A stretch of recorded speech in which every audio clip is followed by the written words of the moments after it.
Muy bien, ya habiendo visto precisamente los antecedentes de lo que sería el Estado gestor benefactor, sobre todo analizando las causas y consecuencias de la Guerra Civil de 1948, caemos propiamente en el meollo de este tema, que algunos historiadores encajan entre 1950 y 1980, aunque podríamos incluso mencionar fechas más exactas desde 1948 y hasta 1982. Estado gestor, benefactor, Estado empresario o Estado empresarial también, bueno, tiene diferentes nombres, se le dieron a este modelo de Estado que a continuación vamos a comenzar a analizar.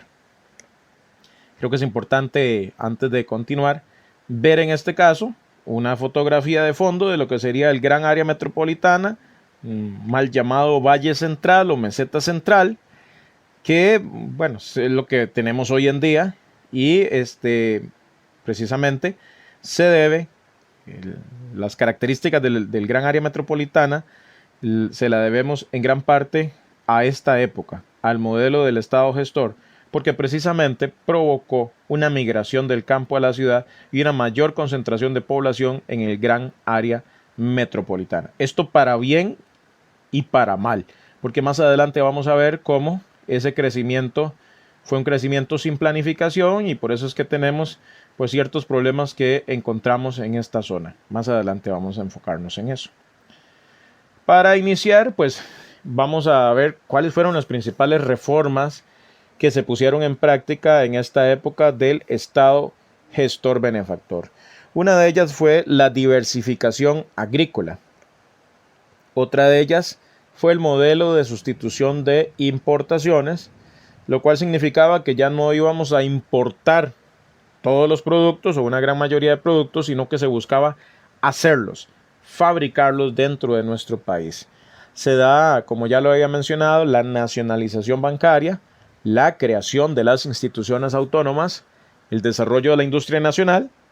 Ojo, a partir de 1950 Costa Rica experimenta entonces su revolución industrial, por decirlo de alguna manera, lo cual significa que fue 100 años después de la revolución industrial en Europa, por ejemplo. El desarrollo, bueno, la industria nacional ya lo mencioné, el mercado común centroamericano, que pues vamos a ver qué tanto éxito tuvo este famoso mercado común centroamericano o Mercomún, el aumento en la inversión social que generó un proceso de movilidad social ascendente que es quizás una de las cosas más interesantes y más bonitas de este periodo histórico a nivel nacional. Comencemos entonces a desgranar, a explicar cada una de esas reformas. Comenzamos con la diversificación agrícola.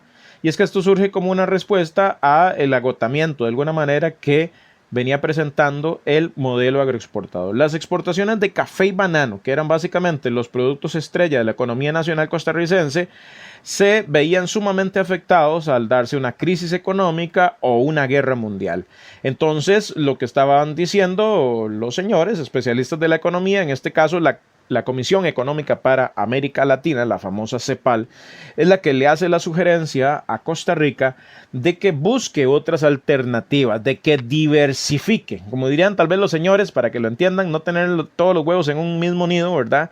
Sino que tener dinero invertido en otras actividades productivas, de manera que si el café se venía abajo, pues toda la economía no se iba a venir abajo porque igual Costa Rica producía otras cosas, ¿verdad? Entonces ahí es donde tenemos la llegada de algunas empresas, ¿verdad? En el caso de Pindeco, por ejemplo, la producción de piña, que es uno de los productos que en esta época empiezan a surgir, pero ahí vamos a ver cómo realmente Costa Rica sufre con este proceso de la diversificación agrícola algo denominado la colonización agrícola y la expansión de la frontera agrícola.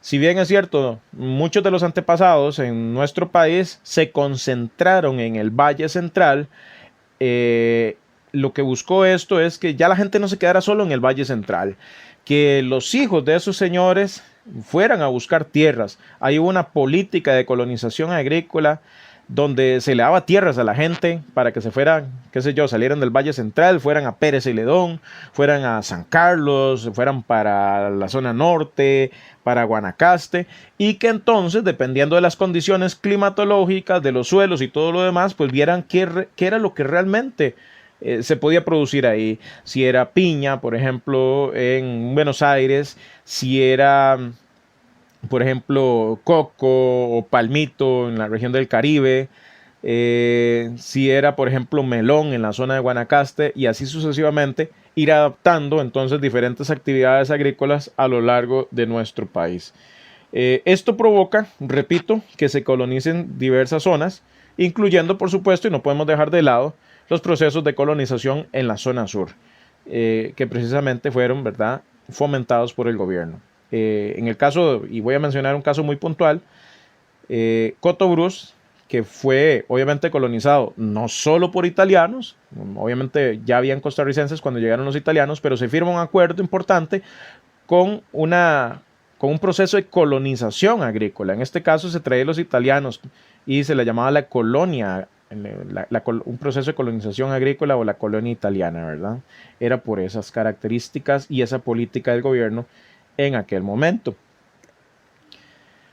También vamos a tener lo que se denominó el modelo de sustitución de las importaciones. Si bien es cierto, y nos retrocedemos un poquito en el tiempo, tuvimos algo denominado Estado liberal y modelo agroexportador.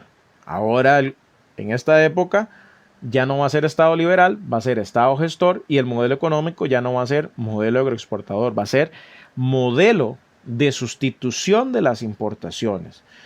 Como habíamos analizado en el tema del Estado liberal, nos dábamos cuenta que los barcos a veces salían llenos de café, pero a la hora de regresar con las manufacturas venían prácticamente vacíos, había escasez de esas manufacturas, es decir, que no se traía ropa, zapatos, herramientas y un montón de cosas del extranjero. ¿Qué es lo que buscaba este modelo económico? No depender de los países extranjeros para poder tener acceso a esos productos. Es decir, si en Alemania había guerra y ellos eran los que producían las herramientas por la industria del acero, bueno, qué jodido, no podíamos conseguir entonces herramientas. Bueno, la idea era entonces cambiar ese asunto, producir nosotros las herramientas, tener nosotros la industria necesaria, la tecnología necesaria para producir eso. Entonces es cuando surge, repito, la industria nacional. Importante, interesante, la fotografía nos muestra la inauguración de lo que fue la fábrica de Firestone en nuestro país. Sí, y todavía se mantiene. La fábrica de llantas que inició desde esa época. Entonces estamos hablando de que ya no íbamos a tener que traer las llantas de afuera, las llantas se iban a fabricar en nuestro país, pero también se fabricaron televisores, por ejemplo, los famosos Toshiba, y se fabricaron muchísimas cosas más. Pero más adelante vamos a ver que toda esta industria pues tampoco fue color de rosa y también tenía ciertos problemas. Pero en principio la idea sonaba espectacular. Ya no tener que traer de afuera, sino producir nosotros acá adentro, lo cual era bueno porque qué importa que pasara una crisis económica afuera, igual nosotros íbamos a tener neumáticos, íbamos a tener televisión, íbamos a tener un montón de cosas porque la producíamos acá adentro. Además de que esas industrias al establecerse en nuestro país pues también iban a ayudar a generar empleo. Entonces la idea sonaba muy bonito, pero más adelante vamos a ver qué pasó con todo esto. También tenemos que, obviamente, si queremos desarrollar una industria en nuestro país, si queremos mejorar la infraestructura, si queremos hacer fábricas, si queremos crear instituciones y crear empresas estatales, si queremos generar empleo, bueno, para todo eso se necesitaba dinero. Entonces, los bancos tenían que jugar un papel muy importante para financiar esas actividades productivas.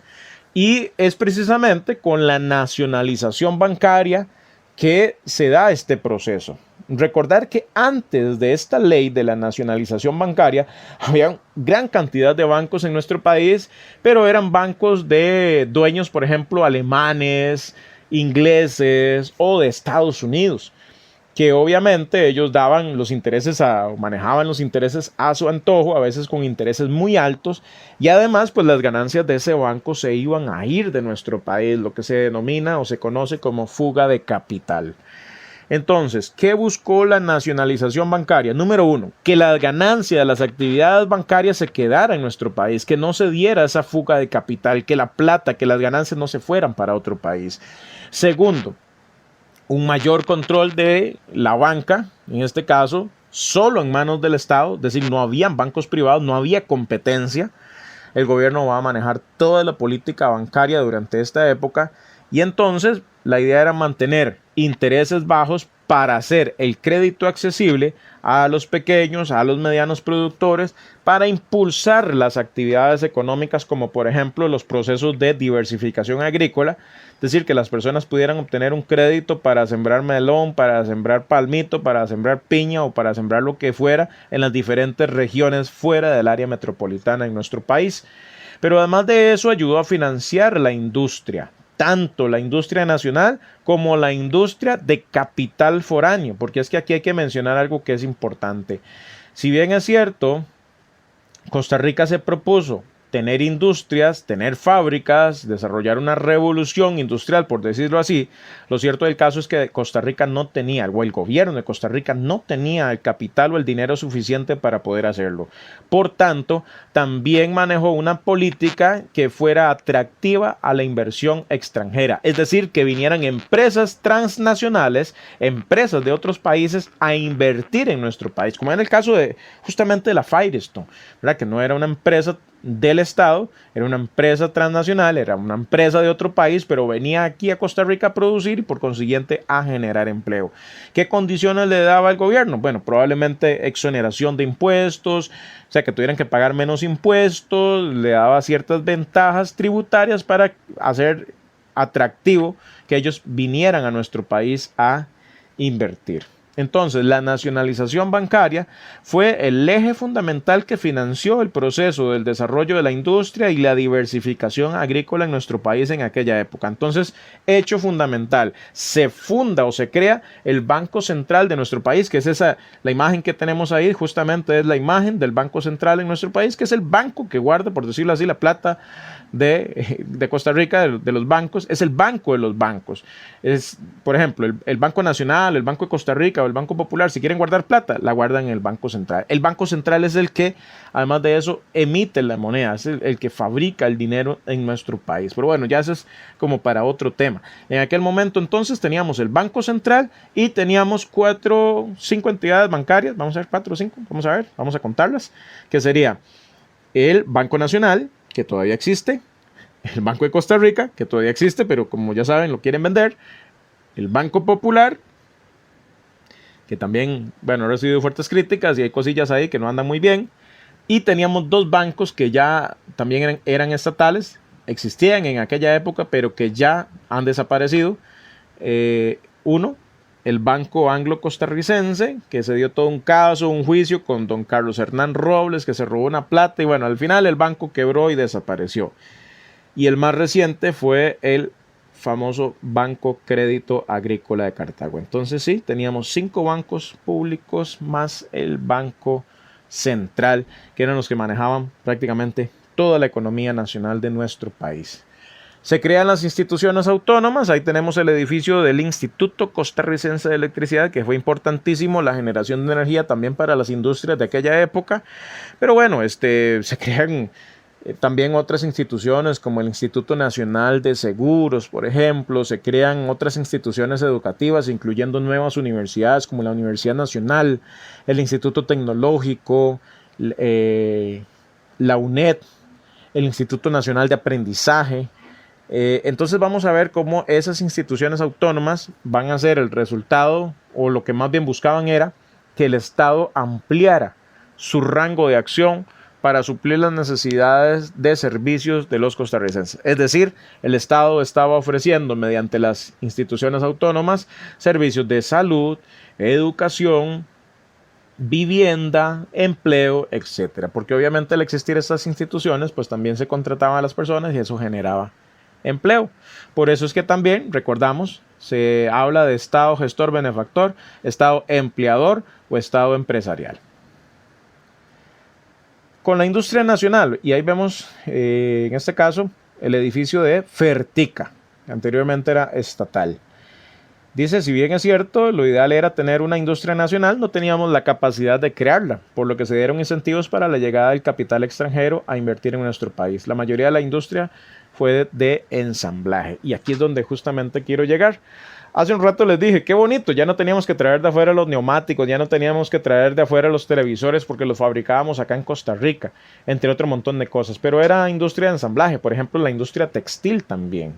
Entonces, si Costa Rica hubiera fabricado el tubo de pantalla, los transistores, el selector de canales y todas esas cuestiones, perfecto. No importa que hubiera guerra, no importa lo que pasara fuera de nuestro país, y producíamos todas las materias primas para hacer el televisor, hacíamos el tele y no teníamos ningún problema.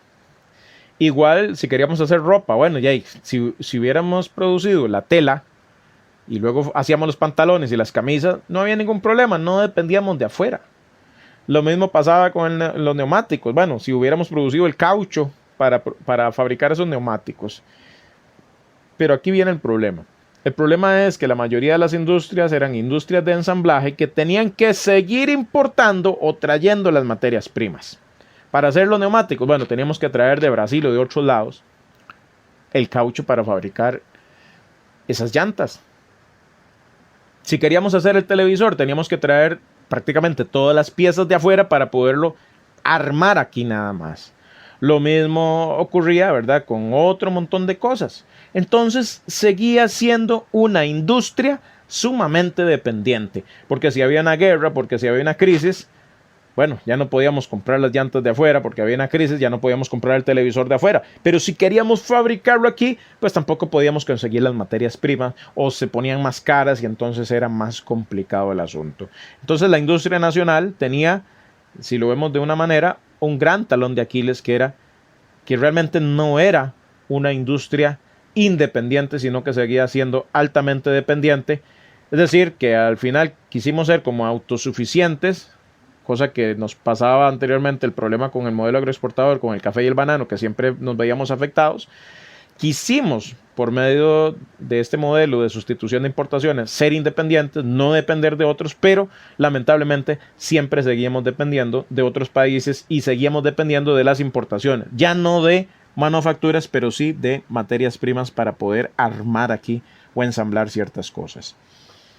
Bueno, ¿y cómo nos fue con el mercado común centroamericano? Bueno, no nos fue nada bien en realidad. ¿Por qué? Porque para variar siempre hubo conflictos entre los países centroamericanos. No hemos sido buenos hermanos o buenos vecinos en realidad. Aparte de eso, no hubo una buena planificación. La mayoría de los países producían exactamente lo mismo. Entonces, si yo producía ropa, ¿para qué le iba a vender ropa a Nicaragua o a El Salvador si ellos también producían ropa y hasta más barato? Entonces el intercambio de productos se vio un poco entrabado por esta situación. Y si a eso le agregamos el surgimiento de los procesos guerrilleros en el área centroamericana, de lo cual Costa Rica pues queda exenta después de la guerra del 48, pero estamos hablando de los años 60, 70, 80, donde surgen, por ejemplo, en el caso de El Salvador, el Frente Farabundo Martí de Liberación Nacional, un movimiento de izquierda para quitar a las familias adineradas que monopolizaban y gobernaban el país y que además de eso no hacían reformas en beneficio del pueblo.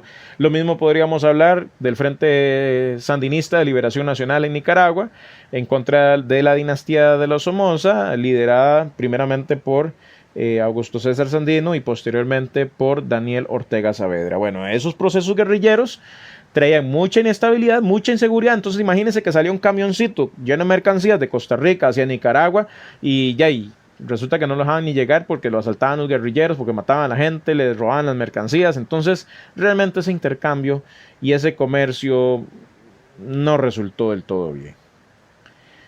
Bueno, y esto sí que fue interesante. A pesar de los problemas que ya venimos mencionando, lo cierto del caso es que se dio un proceso de movilidad social ascendente. Es decir, la gente que anteriormente era clase baja empezó a subir en el escalafón social y a convertirse en clase media. Tenemos una nutrida clase media en esta época. ¿Por qué? Porque el Estado está invirtiendo muchísimo en salud, Recuerden que ya se había creado la Caja Costarricense de Seguro Social. En los años 60 más bien se da la universalización del Seguro Social. Entonces la expectativa de vida de las personas aumenta, se invierte más en educación, se hacen más escuelas, más colegios, la gente adquiere un mayor grado de escolaridad. Obviamente el gobierno está creando muchas instituciones, está generando empleo con esas empresas, mejora la infraestructura, hay importantes obras de infraestructura como autopistas, la Florencio del Castillo, la General Cañas en aquella época, y todo esto viene a coincidir con el boom demográfico a partir de 1950, no solo en Costa Rica, sino a nivel mundial, lo que se denominó la famosa generación de los baby boomers. Algunas de las características de este estado empresario que hemos venido mencionando. Bueno, los costos de producción eran muy altos, porque había que traer la materia prima de afuera. Si hubiéramos producido, por ejemplo, agarrar el algodón y hubiéramos producido la tela para hacer los pantalones de mezclilla acá, pues hubiera sido todo un éxito, porque los costos de producción no hubieran sido tan altos. En muchos casos las empresas nacionales no eran rentables, lo que más bien generaba pérdidas. Eso también provocó que el Estado se fuera endeudando, fuera pidiendo préstamos, porque su modelo económico realmente no era sostenible con esa gran cantidad de instituciones y algunas de ellas incluso con dualidad de funciones y con una, vamos a decirlo así, una gestión muy ineficiente. La industria y otras formas de producción seguían siendo dependientes de otros países, que ya esto lo mencionamos. Algunas de las empresas de CODESA o la Corporación de Desarrollo S.A., que eran empresas estatales, era Fertica, Fertilizantes de Centroamérica, Alunasa o Aluminios Nacionales, CATSA, que era la Central Azucarera del Tempisque, o el INCOFER, que es el Instituto de Costarricense de Ferrocarriles, Recope, que es la Refinadora Costarricense de Petróleo. Si ven, algunos de ellos han sobrevivido, como el INCOFER o Recope. Teníamos Algodones de Costa Rica o Cementos del Pacífico. ¿Qué pasó? Pasó que estas instituciones dejaban pérdidas y entonces en algún momento el Estado empezó a venderlas, como el caso de Fertica, como el caso de Cementos del Pacífico o Alunasa, por mencionar algunos. Consecuencias sociales del modelo de sustitución de las importaciones. Dentro de los aspectos positivos tenemos que los indicadores de desarrollo social fueron todos positivos en aquella época. El Estado invertía mucho, repito, en el aspecto social. Se da el aumento de la población, que ya lo mencionamos, el aumento del empleo, un mayor grado de escolaridad en las personas, un aumento en la expectativa de vida, el mejoramiento de la infraestructura y los servicios sociales. Esa es la parte bonita. Pero ¿qué pasó también en lo negativo? Bueno, se da la concentración de la población en el gran área metropolitana. ¿Por qué? Porque se dio una migración del campo a la ciudad. Al principio, ¿qué tuvimos? Una migración de la ciudad al campo, lo que habíamos denominado el proceso de colonización agrícola o la expansión de la frontera agrícola. Vaya allá, Pérez Celedón, vaya a la zona norte, agarre tierras, voltee la montaña, siembre algo. Esa era la política al principio de este modelo económico.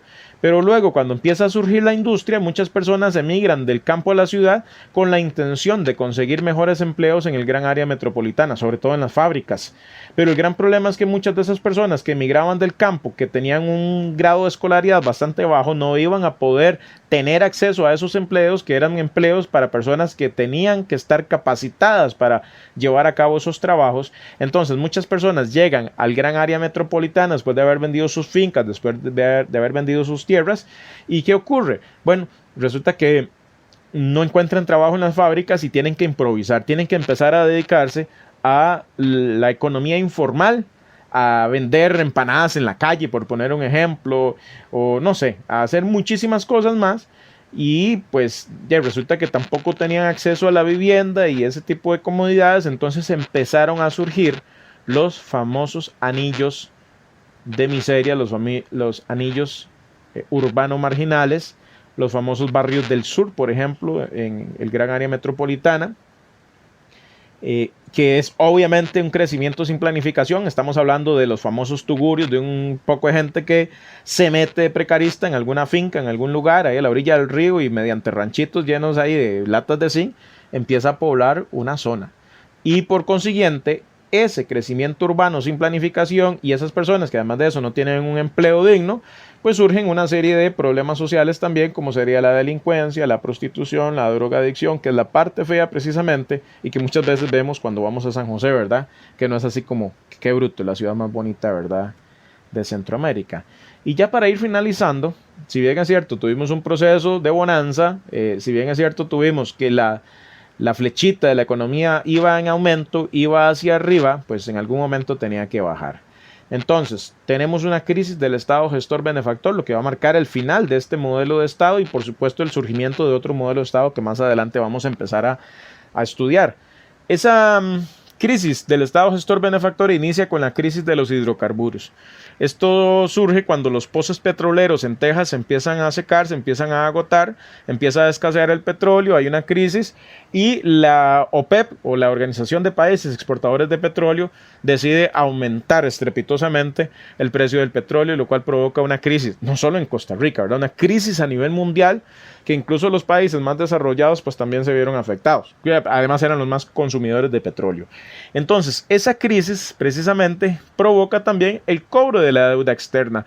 Estados Unidos en el contexto de la Guerra Fría nos vivía dando préstamitos y todo muy bonito y nosotros muy contentos. Incluso ayudas como por ejemplo la que firmó Francisco J. Orris con John F. Kennedy cuando hablamos de Alianza para el Progreso. Pero bueno, todo se tiene que terminar y aquella burbujita se reventó, nos cobraron la deuda externa y por supuesto nosotros, estando afectados en la economía, no teníamos cómo pagar esa deuda externa.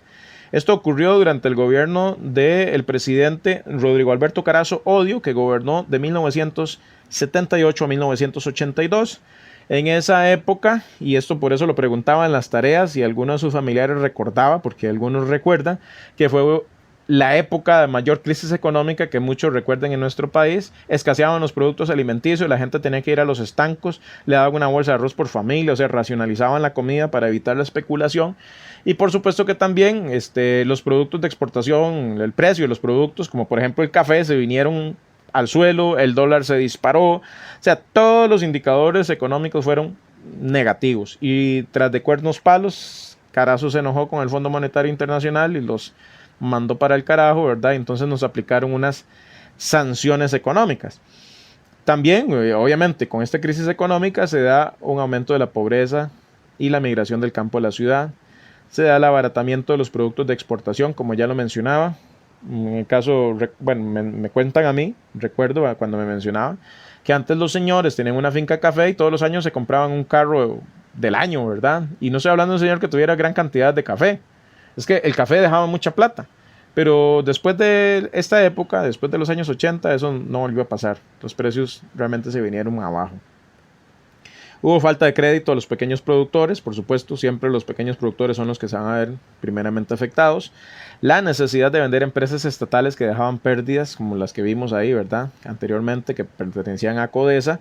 La disminución drástica del presupuesto del gobierno en inversión social, todo aquello que venía, invirtiendo el gobierno en salud, educación, vivienda, empleo y todas estas cosas, disminuyó drásticamente, disminuyó muchísimo esa inversión y entonces entre los años 80 y 90 vamos a ver cómo el proceso de alfabetización en nuestro país se ve rezagado, vamos a ver cómo hay una mayor deserción escolar, vamos a ver cómo por ejemplo en educación y todavía venimos arrastrando esas décadas, ¿verdad?, donde no se construían escuelas ni colegios o donde no se le daba mantenimiento a mucha infraestructura educativa y todavía venimos arrastrando ese rezago. Se estancó también la creación de infraestructura y lo vemos en el gran área metropolitana que es un desastre y los carros no caben, pero tampoco tenemos autopistas o carreteras realmente decentes. Es decir, hubo un retroceso en el desarrollo que veníamos experimentando prácticamente en todo, porque como lo indica al final, todos los indicadores sociales a partir de 1980 con esta crisis económica fueron negativos. Creo que de momento lo dejaríamos ahí. Aquí tenemos el final de lo que sería entonces el Estado gestor benefactor. Falta una nueva presentación. Esta va a estar enfocada en los presidentes. Aquí hemos hablado un poco en forma general. También me gustaría hablar de este mismo periodo histórico, pero en este caso hablando mediante una línea de tiempo qué hizo cada uno de los presidentes de aquella época, para luego entrar, una vez finalizado el Estado gestor benefactor, en el nuevo modelo de Estado. Ya termina el Estado gestor benefactor, tenemos un nuevo modelo llamado modelo de promoción de las exportaciones y el Estado denominado Estado neoliberal, donde vamos a entender muchas de las cosas que están ocurriendo hoy en día o el por qué de esas cosas precisamente. Chicos, muchísimas gracias por su atención.